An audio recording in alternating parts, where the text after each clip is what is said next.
ฟังรับฟังรายการสารธรรมยามแลงดำเนินรายการโดยอัตมภาพพระครูอภิวัฒนวิกรมวัดปักดังเจริญตำบลดอยหล่ออำเภอดอยหล่อจังหวัดเชียงใหม่ 16 นาฬิกา 11 นาทีบ่าย 4 โมงกับแถม 11 นาทีอยู่ด้วยกันแถมชั่วโมงสุดท้ายขอขอบคุณอนุโมทนาบุญกับสถานีวิทยุ FM 104.50 สถานีวิทยุเพื่อการศึกษาพระพุทธศาสนาและวัฒนธรรมตั้งอยู่ที่วัดฝายหินตำบลสุเทพอำเภอเมืองเชียงใหม่โดยการอำนวยการของท่านพระครูสมุวิสุวัตรวรกิจโจวัดฝายหินมช. FM 100.25 สถานีวิทยุคณะสงฆ์อำเภอฝางตั้งอยู่ที่วัดพระบาทอุดมน้ำบ่อสาวาสำนักวิปัสสนาเมตตาปรมีธรรมของหลวงพ่อพระครูสุจิตตานุรักษ์หลวงพ่อเจ้าคณะอำเภอฝางเจ้าอาวาสวัดพระบาทอุดมน้ำบ่อสาวาสำนักวิปัสสนาและท่านอาจารย์จำเริญวัดหนองโก้งสันโก้งเนาะสันโก้งแม่อายแล้วเกิดที่ 98.75 คลื่นธรรมะของชุมชนวัดห้วยตองซักในเมตตาปรมีธรรมของท่านพระครูวาปีวรมนิตท่านอาจารย์ชวริตชยวังโสวัดห้วยตองซักขวงเปาจอมตอง FM 106.25 มนต์เสียงธรรมเมตตาปรมีธรรมของหลวงพ่อพระครูมงคลวิสิทธิ์เจ้าคณะอำเภอแม่แจ่มวัดบุพารามท่านพระอาจารย์อุทัยตัวแล้วแจ้งข่าวดีญาติโยมตรังนาน้อยสถานีวิทยุชุมชนคนนาน้อยเริ่มเปิดรับสัญญาณตั้งแต่เวลาบ่าย 3มาแล้วก็ขอกราบขอบพระคุณ 91.50 ท่านพระครูสุจินต์นันทธรรมสถานีวิทยุ FM 91.50 วิทยุชุมชนคนนาน้อยอำเภอนาน้อยจังหวัดน่านหลังจากที่ปิดปรับปรุงไปอยู่เดือนปลายเกือบ2เดือนน่ะเนาะก็ขออนุโมทนาด้วยตั้งนี้ไปก็ได้ยินได้ฟังกันอย่างปกติถึงเวลาเมื่อเจ้าตี 4 ตี 5ถึงเวลาเมื่อแรงบ่าย 3แล้วก็มาค่ำเมื่อคืน2 ทุ่มเป็นต้นไปขอกราบขอบพระคุณในความเมตตาของท่านอาจารย์ประทีปหรือว่าท่านพระครูสุจินต์นันทธรรมเป็นอย่างสูงมาปะกันแถมช่วงสุดท้ายญาติโยมท่านสาธุชนทั้งหลายก็มาอู้ถึงเรื่องราวของธรรมะต่อนะการเกิดมาเพื่อสร้างความดีการที่เฮาเกิดมาเพื่อสร้างบารมีนั้นบ่ใช่เกิดมาเพื่อจะเพลิดเพลินอยู่กับโลกไปวันๆเป้าหมายสูงสุดในชีวิตของเฮาทุกคนนั้นก็คือการได้ทำพระนิพพานให้แจ้งเนี่ยจะใดถึงจะทำพระนิพพานให้แจ้งในขณะที่เฮาอยู่ระหว่างการเดินทางเพื่อจะไปสู่จุดหมายปลายทางเฮาก็จะต้องเตรียมเสบียงไว้ติดตัวเฮาไปในภพหน้าเบื้องหน้าเตรียมตัวก่อนตายอย่าเปิ้นว่าเตรียมกายก่อนแต่งเตรียมแบงก์ก่อนเดินทางเตรียมน้ำก่อนแล้งเตรียมแบงก์ก่อนเดินทางอีหรอเสบียงก็คือตรวจตานนี่แหละการฮื้อการเสียสละเสบียงที่ดีที่สุดก็คือบุญกุศลทานศีลภาวนาอยู่ในบุญกิริยาวัตถุ3อย่างย่อนี่มี3อย่างขยายนี่มี10เคยได้อู้ให้ญาติโยมท่านทั้งหลายได้ฟังไปแล้วมนุษย์เฮาส่วนใหญ่ญาติโยมท่านทั้งหลายเกิดมาแล้วต่างก็ ปรารถนาความสุขเหมือนกันหมดหักสุขเกลียดทุกข์อันอย่างที่ทำให้ตัวเองมีความสุขเขาก็ทำไปโดยที่บ่เดือดร้อนตัวเองบ่เดือดร้อนผู้อื่นทุกคนปรารถนาจะเป็นคนดีถ้าเขารู้วิธีที่จะทำให้เป็นคนดีก็สามารถพัฒนาตัวเองให้เป็นคนดีที่สมบูรณ์เป็นเป้าหมายที่แท้จริงของคนดีนั่นก็คือการได้ขจัดกิเลสอาสวะให้หมดไปเสี่ยงไปแต่เนื่องจากภพชาติมาขวางกั้นเฮาย่าให้เฮาลืมความตั้งใจที่ดีดั้งเดิมเกิดมาเฮาก็มาปะภพภูมิแถมใหม่ก็มาตั้งต้นกันแถมใหม่ลืมอันเก่าไปหมดแต่บุญเก่าทั้งนั้นน่ะที่ทำให้เฮามีสภาวะจิตใจมาดังนี้เฮาสังเกตว่าคนเฮาบางทีบางอย่างก็อย่างเนาะเนี่ยไปคนอย่างแตกต่างกันด้วยกรรมด้วยเวรแต่รู้นะศรัทธาญาติโยมบางครั้งบางทีเฮาพอบัดหน้าสักหน่อยโลเนี่ยข่าวออกมาระยะหลังๆนี่นะญาติโยมเราอ่อนน้อยนี่เป็นผู้ถูกกระทำนักขนาดตั้งแต่ชมพู่ไอ้น้อยชมพู่มาแล้วมาจนถึงฮอดแผ่วข่าวออกมาญาติโยมติดตามแล้วก็สลดใจเพราะคนบ่ได้สำรวมอินทรีย์เนี่ยแล้วเขาจะมานั่งฟังธรรมะอย่างญาติโยมเขาฟังนี่ก็มันก็บ่มีไหลมาจับก็ไหลหนีไปเหี้ยแล้วเพลงบ่เดียวก็ปุ๊กใจเขาอย่างนี้เต้นวิดนี่เพลงบ่เดียวมันล่อแหลมอย่างพอกรรมที่เขาสื่อออกมาฮะน่ะโอ้ญาติโยมทั้งหลายเพลงไปตังล่อแหลมปุ๊กกิเลสให้เขามึงเอาไปเอามาก็เป็นปัญหาสังคมบางทีก็หลงลืมหลงไหลหลงผิดไปก็ไปติดอยู่กับเรื่องที่บ่ใจสาระแก่นสารอันยังปล่อยชีวิตไปติดกับดักไปตามกระแสโลกกระแสกิเลสโดยที่พอหันโลกบ่เป็นไปตามความเป็นจริงชีวิตก็เลยวนเวียนอยู่ในห้วงทะเลทุกข์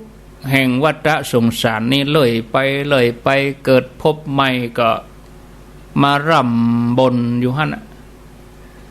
เฮาไม่ได้สร้างภพภูมิตัวเองตั้งแต่บัดเดี๋ยวนี้ดูทีนี้เมื่อมีคนเข้าใจมาอธิบาย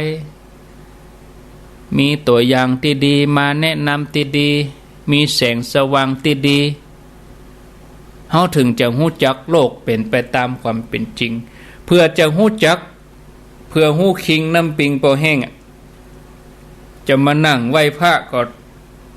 ปุ้นตอนที่ย่าง3 ขา 6 ขาปุ้นนี่นะตอนที่ร่างกายดีๆเฮาก็บ่เอามาย่างมาเตียวบ่เอามาไหว้มาสาบ่เอามาสมาธิภาวนานี่ตอนที่บ่สบายพุ่นละเอาทำมาฟังสักผูก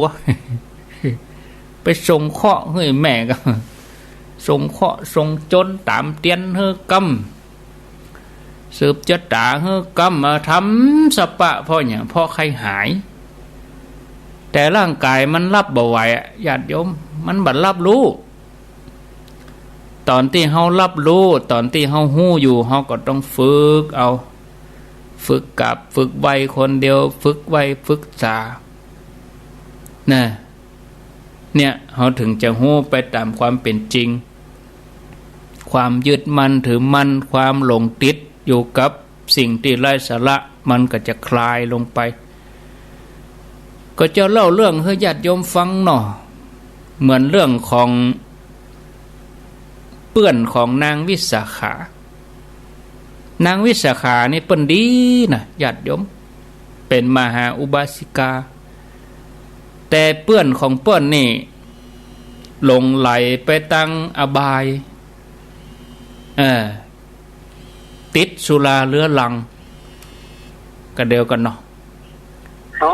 เอาว่าจะได้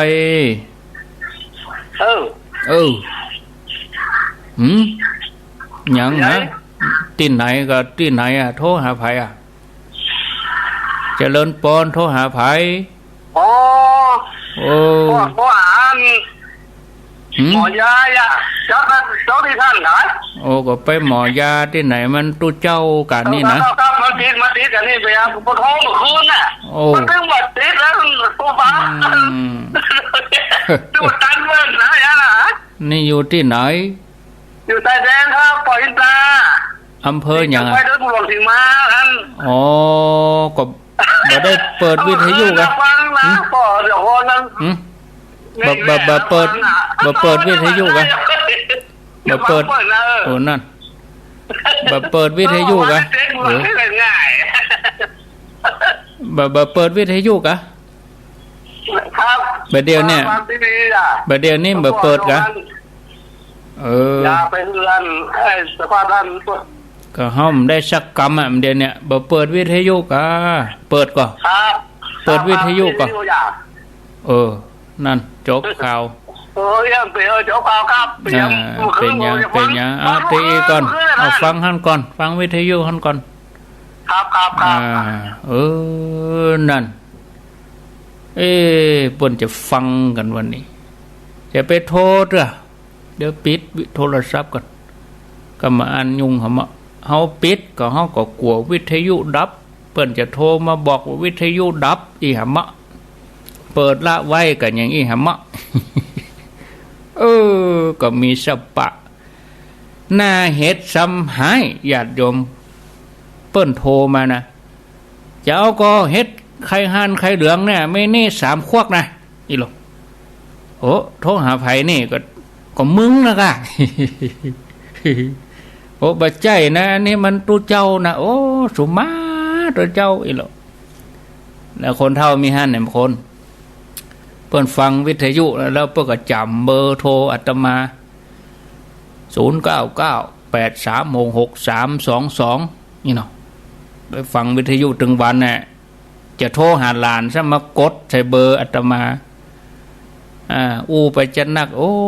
ไอ้แม่จะโทรหาหลานนะไอ้เนาะไปว่าพดไปหาท่านพุ่นแกก็แม่นละขายเนี่ยสุมาเนอเจ้าว่านะไม่เป็นไรธรรมดาเนาะไปตึกไหนแล้วนี่ไปตึกตอนตีเปื้อนของนางวิสาขานางวิสาขานี่เปิ้นดีนะญาติโยมถึงเวลาวันศีลวันหยังเปิ้นก็นุ่งขาวห่มขาวปาลูกน้องบริวารไปวัดไปว่าเปิ้นก็มีเจ้าหมู่เหมือนกันก็ยังคนเฮาน่ะก็มีหลากหลายเนาะจะฮื้อเหมือนกันหมดมันก็เป็นไปไม่ได้ขนาดลูกป่อเดียวแม่เดียวก็ยังเหมือนกันไม่ตังป้องพี่น้องตังใจเนาะอันนี้ก็เหมือนเดียวกันนางวิสาขามีสหายของเปิ้นสหายของนางวิสาขานี่ติดเหล้าเป็นพิษสุราเรื้อรังแต่ก็อาศัยพระพุทธเจ้าแนะนำเป็นกัลยาณมิตรดีก็เลยเลิกจากการได้ติดสุรา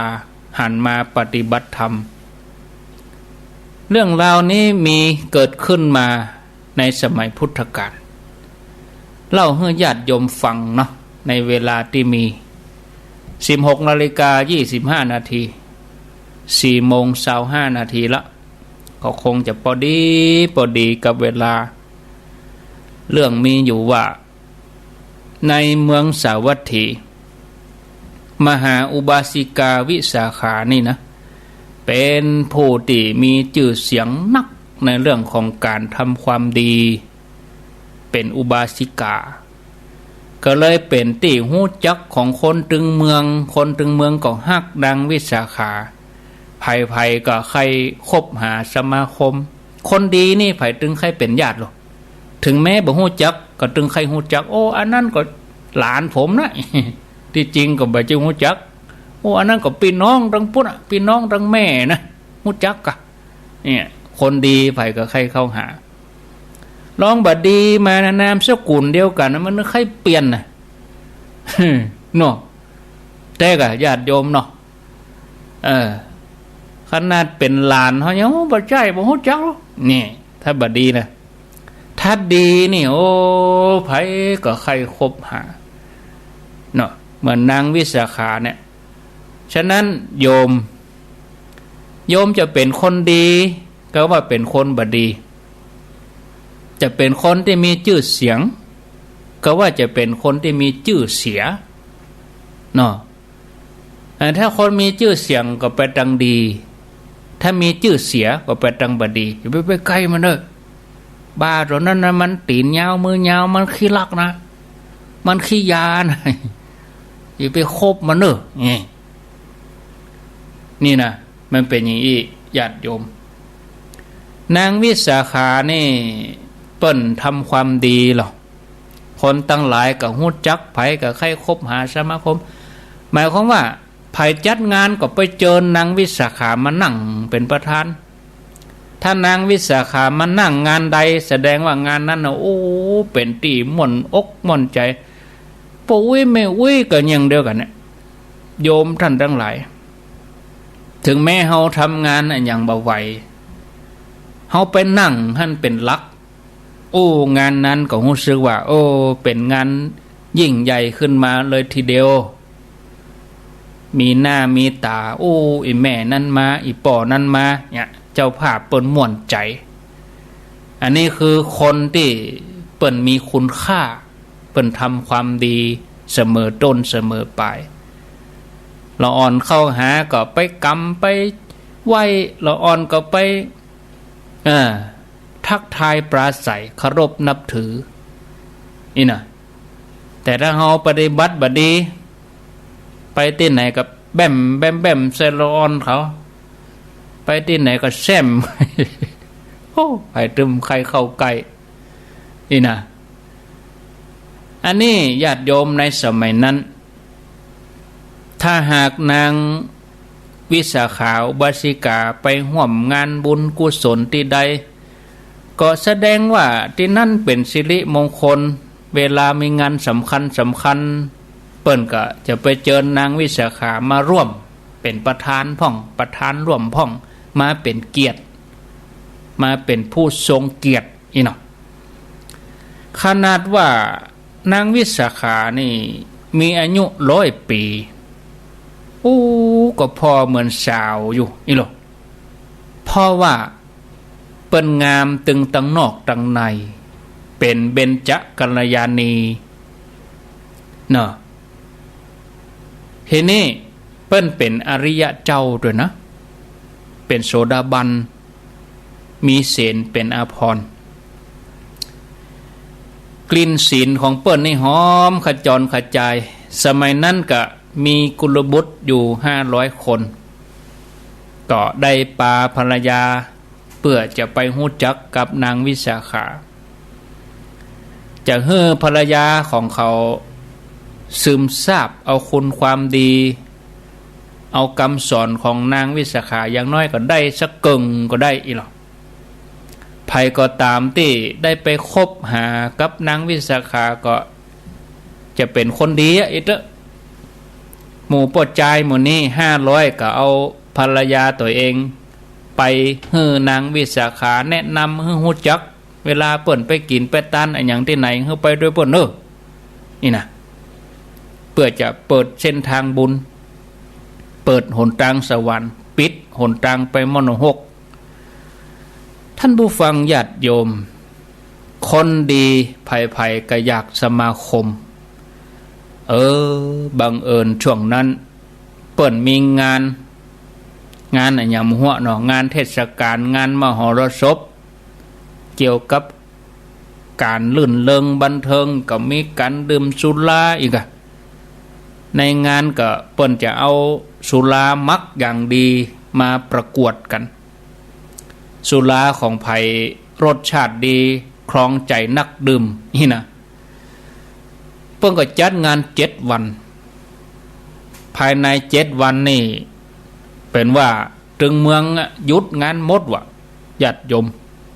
มีแต่การกินเล่นแห่แหนแต่นแต้กันไปกินเหล้าเมายากัน7 วัน7 คืนทีนี้ภรรยาทั้งหลายก็จัดแจงสุรามาให้สามีดื่มแล้วก็ต้อนรับแขกเรือที่มาเยือนเมื่อครบ7 วันทุกคนก็เลิกดื่มทันทีต่างก็ไปทำงานตามปกติแต่บรรดาภรรยาหันว่าสุราที่เตรียมไว้นั่นมันเหลือน้อยก็จะลองจิ้มสักน้อยนี่นะให้ดื่มพ่องแม่ยิงตึง500ก็จวนกันไปหานางวิสาขาเพื่อจะไปเอี่ยวพอดอกไม้ตั้งหลายก็เอาเป็นใบเบิกทางอะถ้าไผ่ไปตัววิสาขาก็คือสามีไว้ใจอะตึงไปลุไปเสียอย่างที่ไหนอีนะเอานางวิสาขาการันตี แต่ที่นี่แม่ยิงโมนี่เอาเหล้าซ่อนเสื้อไปเลยวะเน็บเอว ปกผ้าไปเมื่อไปถึงโมแม่ยิงโมนี่ก็ไปลักมอบกินเหล้าเมากันเลยนางวิสาขามาหู้มาลุนก็เลยตักเตือนแม่ยิงโมนี่ว่ามนุษย์นี่มีใจสูงบ่ควรจะไปลดตัวลงต่ำไปเปิดเส้นทางอบายตั้งอยู่ในความประมาทขาดสติสัมปชัญญะพวกเธอเนี่ยทำสิ่งที่บ่สมควรเอาชื่อเสียงของฉันมารับประกันพวกเธอทำให้ฉันได้รับความเสียหายถ้าสามีของเธอหู้จะเดือดร้อนเด้อนางวิสาขาเปิ้นก็บอกอย่างนี้แต่แม่ยิงโมนั่นบ่เชื่อป้ากันกินเต็มที่แก้วที่1นี่วิชาการหรอแก้วที่2นี่วิชาเกิน แก้วที่3วิชามารแล้วกันนั่นเป็นตีนเป็นมือกินเหล้าก็เล่าเรื่องก็เปลืองเหล้าก็เอาเรื่องแล้วทีนี่ เอาเรื่องแต่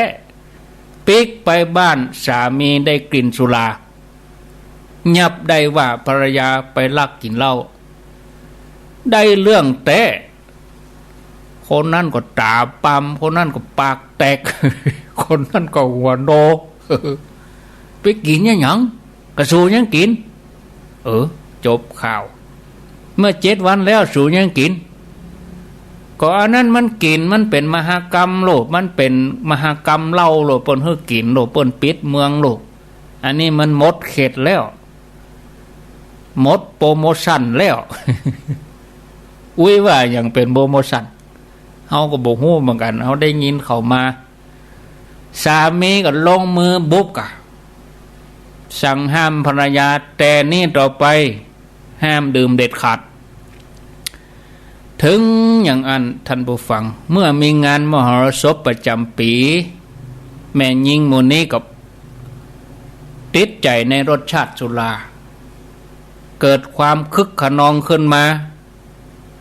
พวกเธอปากันออกอุบายด้วยบอกว่าบัดเดี๋ยวนี้จะไปปฏิบัติธรรม ไปปฏิบัติธรรมกับนางวิสาขาจวนนางวิสาขาไปชมดอกไม้กำนี้นางวิสาขาเปิ้นหูตันเปิ้นบ่ไปตัวจะเอาเฮาไปลุตัวแล้วเปิ้นบ่ไปก็ไปกะเปิ้นบ่ไปนางวิสาขาเปิ้นบ่ไปหมู่แม่ยิงหมู่นี้ก็อ้อนวอนว่าถ้าอย่างอันก็ขอเฮอจ่วยปาไปที่วัดไปสวนดอกไม้ไปชมดอกไม้กะ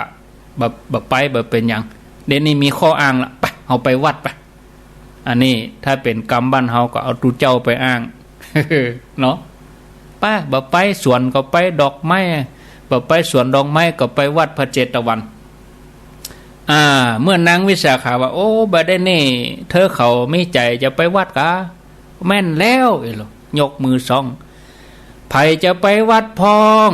ยกมือสองไปวัดก็ไปดีแล้วนางวิสาขา บัดตันเขาเนาะญาติโยม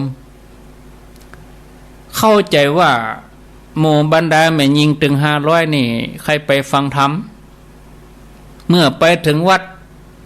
ก็ยังลักลอมแหลมเอาเหล้าไปตุยญาติโยมกินกันโลมอบเตโมเสาวิหาร เตโมปลาดอกท่องเอาซ่อนเตโมนั่นนะกินกันอย่างคลึกโครมครึ้มอกครึ้มใจเนี่ยบรรยากาศพาไปอีเนาะกินไปฟังทำไปเงาก็งกพ่องก็น้ำลายย้อยตัวซองหน้าพระพุทธเจ้านะงูเรื่องงูเล่ากันล่ะกำนั่นเปอเวอร์ปะว่าปันคำหันต่อซองหน้าพระพักตรงหน้าพระพักหมายความว่าซองหน้าพระพุทธเจ้าหันละนางวิสาขาก็อาราธนาพระเจ้าให้แสดงธรรม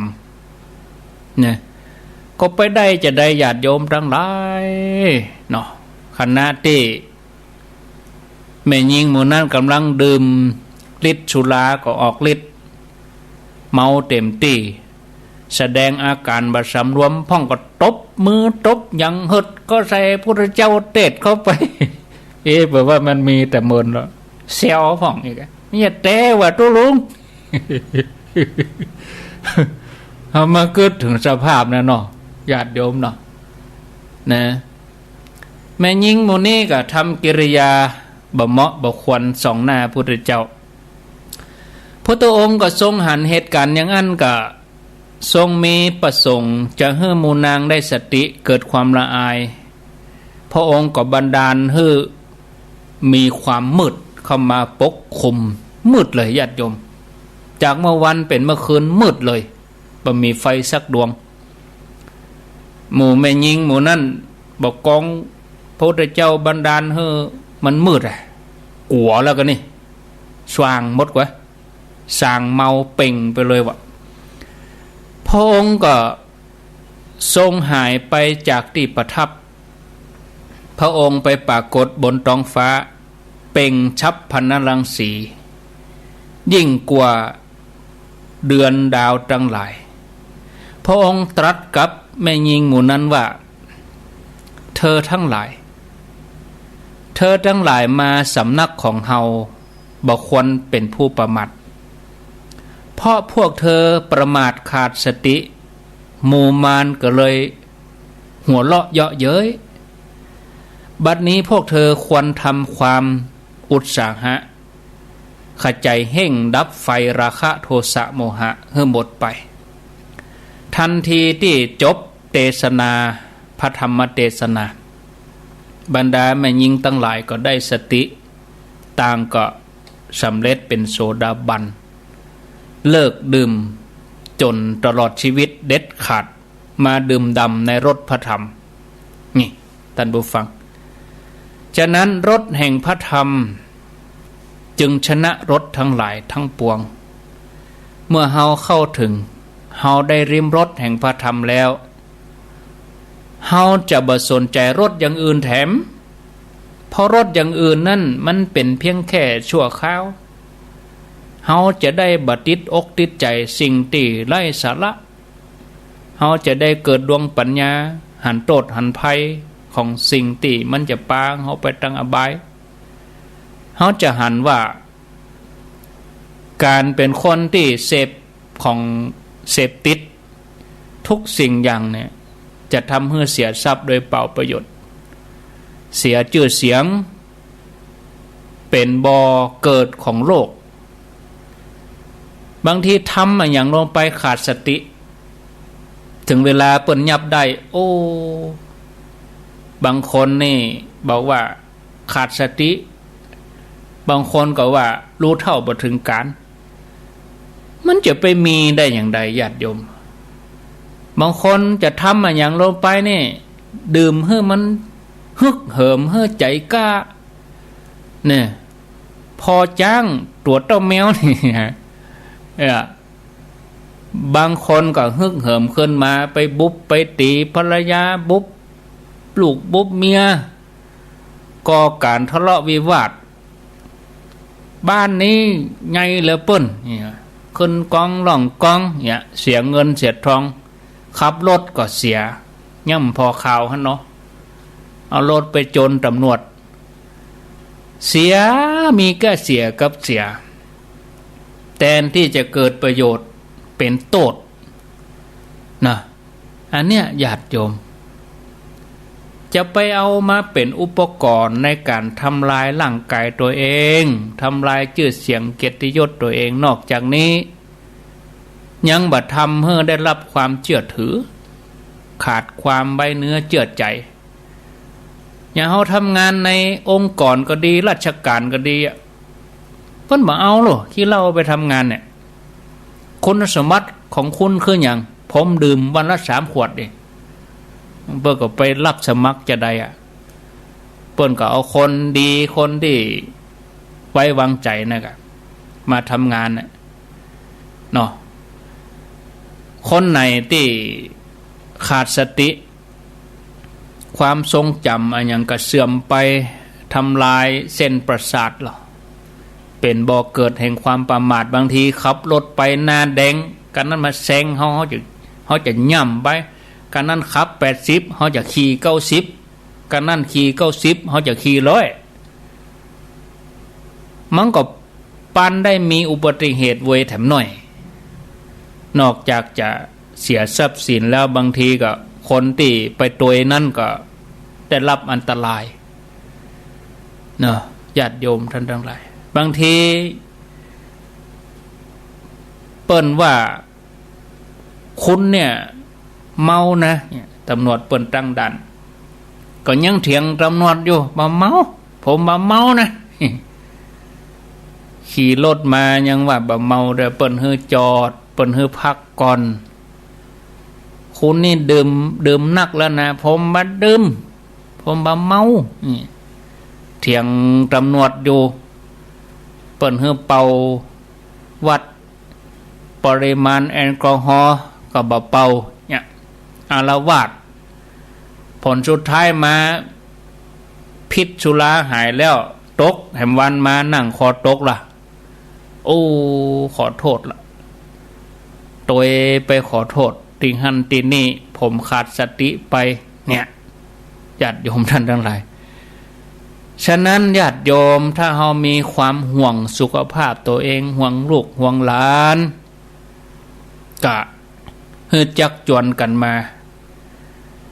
เลิกละอบายมุขมาดื่มดำรสพระธรรมจะนำให้เฮาสั่งสมบุญอยู่กับความดีจักจวนกันมาพิสูจน์ว่ารสแห่งพระธรรมน่ะจะชนะรสทั้งหลายได้แต่ก่อ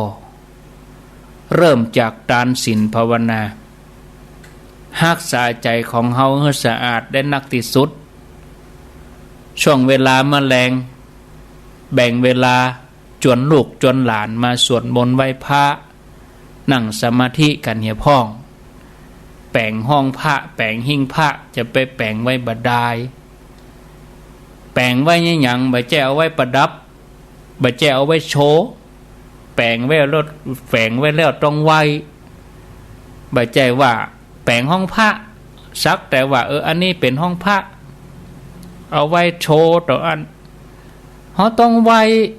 ญาติโยมท่านทั้งหลายต้องไว้แต่ช่วงเวลาที่ลูกหลานอยู่ครบเขาฝึกเขากันโยมบางคนนี่มาทำบุญนี่มาตัวลูกตัวหลานนี่บางทีโอ้หล่ออ่อนน้อยๆ3 ขวบ4 ขวบนี่น่าฮักนะกราบได้ลูกหล่ออ่อนก็กราบแสดงว่าอันนี้พ่อแม่เปิ้นฝึกมาดีกราบลูกกราบไหว้เราอ่อนเขาก็ไหว้ขยมดีเปื่อตู้เจ้าลูกเต้าดีเปื่อพ่อแม่คนเฒ่าคนแก่ดีเปื่ออาบน้ำฟังธรรมนะญาติโยมท่านทั้งหลาย 16:45 นาทีโอ้เวลามันเวยน้อญาติโยมอาตมาก็คงจะต้องได้พอสมควรเวลาท่านใดที่โทรบัดดันก็เอาไว้ช่วงนี้ก็เดี๋ยวทวนสายก่อนเนาะ สายที่หนึ่งช่วงแรกตะกี้ก็สันทรายสายที่สองแม่ศูนย์น้อยสายที่สามเมืองจี้สายที่สี่แม่นวลป่าแดดสายที่ห้าเราสันปิงบ้านเรือนสายที่หก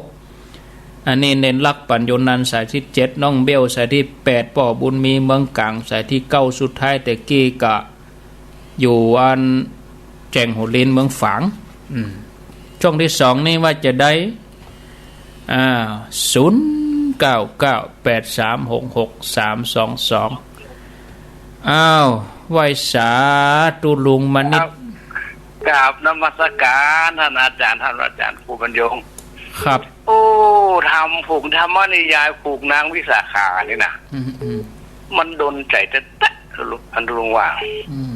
ถ้าคนใดฟังแล้วกับเนื้อกับตัวให้กันอ่อนนุ่มฟังด้วยเนาะลุงก็พิจารณาก่อนที่มารอบสองเลยนะโอ้โหเข้าไปบวชเตอร์ไอ้เนาะทุกอย่างที่มันเข้าสู่ร่างกายนี่มันอันตรายทั้งนั้นลูกขึ้นได้ยังไงเนาะอาจารย์ครับโอ้อันนี้สติได้สติมันพอดีแต่นางสิอันนาง500 คนที่ไปโดยนางวิสาขาถ้าอย่าเอาซ่อนไปเป็นน้ำยาเลยกันลุงใช่ไหมเนี่ยนี่เขาซื้อเอาไว้เนาะน้ำยาเนี่ยเนาะใส่ในขวดน้ำยาดิใส่ในขวดไปหาว่าน้ำยาแต่ปากกันเดี๋ยวไม่เหลือเนาะน้ำยานี่เปิ้นนั้นยาแล้วเปิ้นเอากินนะเขาอยากให้เอากินปากจอคอเลยเนาะเอากอกใส่ปากมันไม่เหลือกันเดี๋ยวไปตุ๊บมือใส่พระพุทธเจ้ายุ่งมาหน่อยแล้วเนาะอันนี้เป็นธรรมนิยายที่ฟังแล้วเป็นความสุดเชื่อสำหรับคนที่ประมาทในการกินเหล้ากินยาเนี่ยเนาะอันนั้นโหเนาะครับไหว้สาในการเตสนาและวันได้แล้วมีข้ออ้างอิงด้วยเนอะสาธุสายต่อไปเจริญปอน0998366322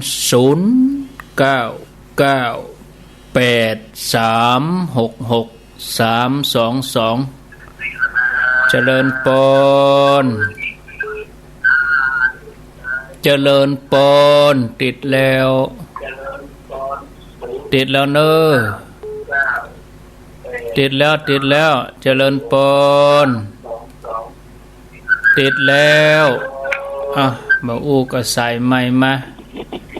เจริญปอนกราบไหว้สาครับนะพระครูป้อน้อยบุญปันครับผมฟังอยู่เด้อได้ยินทีก็มนุษย์สเปโตมันนักนะท่านคอควายมีคอคนมีบ่อใส่ลูกเอาคอควายไปใส่ตัวคนงอหนูเลยเป็นคนเป็นควายกันจะนั่นพื้นน่ะที่จับฟังทุกกันพระครูอยู่เนอะป้อน้อยบุญปันได้ยินชัดเนาะครับผมปะกันเมืองฝางวันที่12 กันยาครับผมอนุโมทนาป้อน้อยบุญปันเจริญปนใช่ค่ะเจ้าแต่พระครูวันนี้ม่วนดีแท้ใช่ไหมมีถึงตรงนี้อย่างกำไปสารไปกำมาเตียวไม่ได้แม่จะถามวันนั้นแม่ไปนั่งตุลุงมันว่าเพียงกว่าเป้ามันเชื่ออย่างตุลุงแก้วกะตุลุงแก้วที่สักลายน่ะตุลุงแก้วกะในวันนั่งกันนะก็ว่าวันที่หัวกำได้วันนี้ม่วนดีหลายอันหลายอย่างสันซ้ายหลวงเนาะจะดังแม่ก็โทรไปแล้วตอนเนี้ยเล่าอย่างเงี้ยตุลุงท้องเมื่อใครหัวด้วยอย่างที่เพิ่นเล่าด้วยเฮาจ่างเฮาจ่างเฮามันนั้นตลกหน้าตายม่วนดีแม่มาเอาเนอะไปกู้คนเฮานะคันไหนมีคนฟังเตอะแม่เขาตึ้งบ้านเป็นเจ้าแม่ก็ลวดลูกมาเหี้ยตีตามเป็นเจ้าฟังสาธุปี3วันนี้เพลงอีกม่วนเลยเพลงใหม่อีกก็ถึงสลับซับเปลี่ยนเนี่ยเนาะวันนี้ได้ยินไปเพลงแปลกเลยเนาะวันนี้ก็คือวันนี้นะโมทนาสาธุเจริญปนสาธุพระครูสารปีว่าจะได้สารปีวันนั้นพระครูปีขับเหรอครับฉันเป็นแล้วก็ปิกฉันเพนแล้วก็ปิกฉันเพนโอ้กับปีกมานะ น่ะได้ปะกันดีแล้วไปว่าอู้น่ะกะโอ้ปิกจ้าทำน้อยก็ฝนห้ำกะว่าอู้ชอบผมหน่อยนะสำรวมอินทรีย์เนี่ยมันความหมายโดยรวมมันเป็นว่าใหญ่ตาหูจมูกลิ้นกายใจน่ะกะระวังเอกะระวังตาระวังหูเอกะต้องระมัดระวังมาเดียวมันสำรวมแบบเป็ดมันสำรวมนั่นนะมันพออีน้องนะขายทุกพวกอย่างโอ้ยืนต้งกันตอนนั้นมันเป็นคดีมันก็เป็นคดีความเนี่ยยับเดี๋ยวกับมีข่าวนั่นมีข่าวนั่นออกมาฟังละคนเดียวคนนึงแป้คนดึกกาดนะพ่อปู่ยุ่งไปหมดที่จมูกหน่อยนั่นนะยุ่งไปหมดอ่ะยุ่งไปหมดนะแล้วมันโอ้บ่ได้มันเสียนะเดี๋ยวพ่อปู่เสียไปเลยกะหมดทนาก็ตั้งต่อไปกับพ่อก็ตั้งแต่นะพ่อปู่ต้องสำรวมตั้งสติดีๆเนาะสติมาปัญญาเกิดที่หนอสติเตลิดก็เกิดปัญหามันด้วยเป็นอย่างนี้พ่อปู่น่ะยินดีเนอแต่ว่าไม่ยินได้ยินเล่าที่พ่อปู่พูดตะกี้นี่ผมกลับมาได้ยินในหน่วยสมัยพุทธกาลนะหรือว่ามีกับมันถึงมีสอนเดโมอันแปลงดอกพ่องเนี่ยผมได้ยินแต่ผมฝันมารุ่นผมนี่มันกับปีกองแต่ว่ารุ่นเก่าๆแต่แด้มันทำมันอันไงรุ่นหมดเนี่ยมันแบบนี้โอทนาเนอสาธุอ้าวสายต่อไป0998366322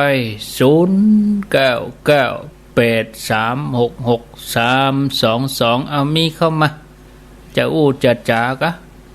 ถามปัญหาแจ้งผลการรับฟัง 16:50 4:50เจริญป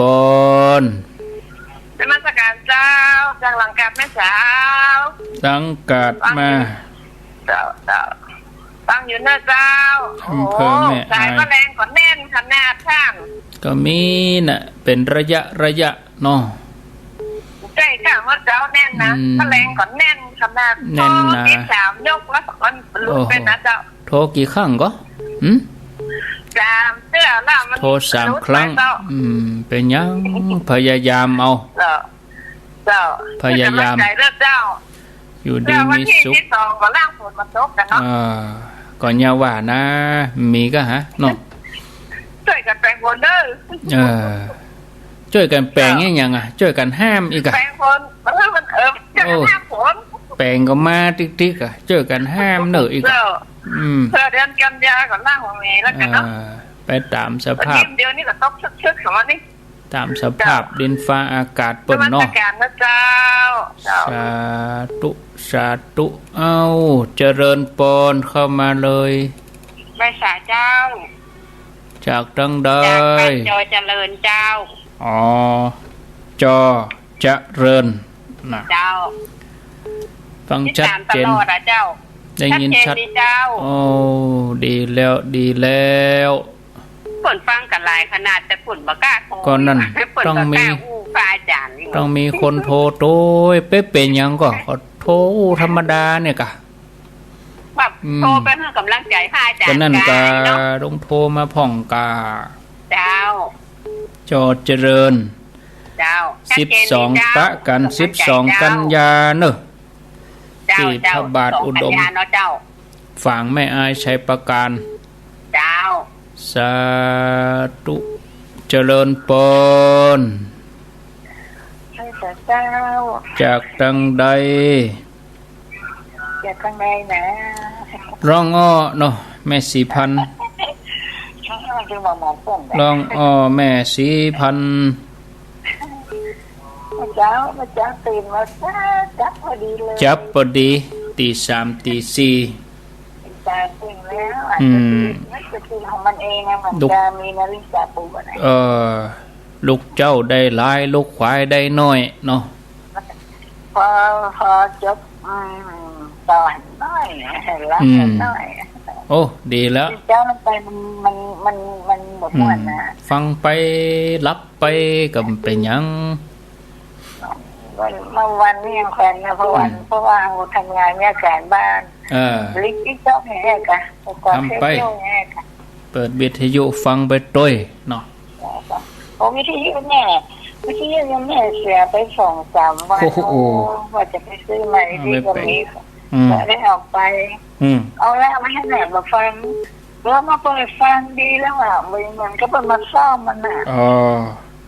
ฐานมันหมดก็แบตเตอรี่แล้วยังไปต้มโอ้ยแต่แล้วที่มันรู้มันได้ฟังแล้วมันจะซื้อใหม่เลยเนี่ยนะเพราะเอาละไว้แบบแรงไปยังก็ดีแล้ววันนี้ดีมากเลยอ่ะเดี๋ยวมาได้เราจะซ่อมพ่อแม่เนาะดีละอนุโมทนาเนอเจ้าสาธุสายต่อไปเจริญปนเจ้านมัสการเจ้าโทษจากตังใดปาติ้วโดยสเก็ตเจ้าแม่สีนวลนะปาติ้วแม่สีนวลชัดเจนดีกันแม่สีนวลเจ้าชัดเจนดี104.5เจ้าติดตามตลอดเนาะเจ้าปาติ้วอนุโมทนาฝนตกนมัสการเจ้าก็ฟังวันจันทร์จนถึงวันศุกร์ต้องลงยอมก็ฟังตลอดเลยเนาะตึงเมื่อเจ้าเหมือนแรงมาได้ฟังเนาะแม่ตื่นไหวเป็นยังมาได้ฟังเมื่อเจ้าก็มาฟังเหมือนแรงเจ้าอนุโมทนาเนอเจ้าสาธุเจริญปนแหมสัก2 สายเอา10 สายก็พอแล้วเนาะเจริญปนเจ้าเอายายพรเกือบสุดท้ายถ้ามันติดนี่กินข้าวแรงบัดลำมายายพรนี่ โอ้โทรบัดติดนี่แบบหม่อนแล้วมันแรงนี่ยายพรฟังตลอดเหรอยายพรร้องว่าแดงชัดเจนดีเนาะยายพรเนาะยินดีนักๆเน้อยายพรติดตามตลอดอนุโมทนามันมืดฝนนะโหมืดเหมือนกันได้รอนี่ก็มืดเหมือนกันเนาะยายพรตากผ้าแห้งสักกำนี่อยู่ดีมีสุขมาจะได้จ้ายายพรลองสุดท้ายสายสุดท้ายเข้ามาเลยจากสันกำแพงแล้วจะไปเอี่ยวตังใดจะไปเมืองฝางก็ว่าจะไปแม่อายก็ว่าอยู่แต่หมู่เชียงใหม่